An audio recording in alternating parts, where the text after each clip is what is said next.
36 जिल्हे, 36 बातम्या. News G9 Maharashtra.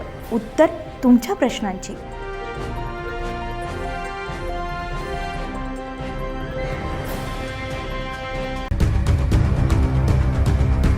Kannada तालुक्यातील पिशोर पोलीस ठाण्याच्या पथकानं गोपनीय माहितीच्या आधारे चिंचोली लिमिटेड तालुका कन्नड जिल्हा छत्रपती संभाजीनगर येथे धडक कारवाई करत 2,24,080 रुपयांचा अवैध देशी आणि विदेशी मद्यसाठा जप्त केलाय.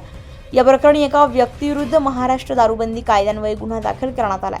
पोलिसांना मिळालेल्या माहितीनुसार विनोद कुमार रामगोपाल जयस्वाल वय वर्ष 48 यांच्या घरावर छापा टाकला. यावेळी कोणत्याही प्रकारचा वैध परवाना नसताना विक्रीच्या उद्देशाने मोठ्या प्रमाणावर देशी आणि विदेशी मद्य बेकायदेशीररित्या साठवून ठेवल्याचं निदर्शनास आलंय. या कारवाई दरम्यान विविध प्रकारच्या देशी आणि विदेशी मद्याचा असा एकूण 2,24,080 रुपयांचा मुद्देमाल जप्त करण्यात आलेला आहे. या प्रकरणी पिशोर पोलीस ठाण्यामध्ये दारूबंदी कायद्यान्वये गुन्हा दाखल करण्यात आलाय.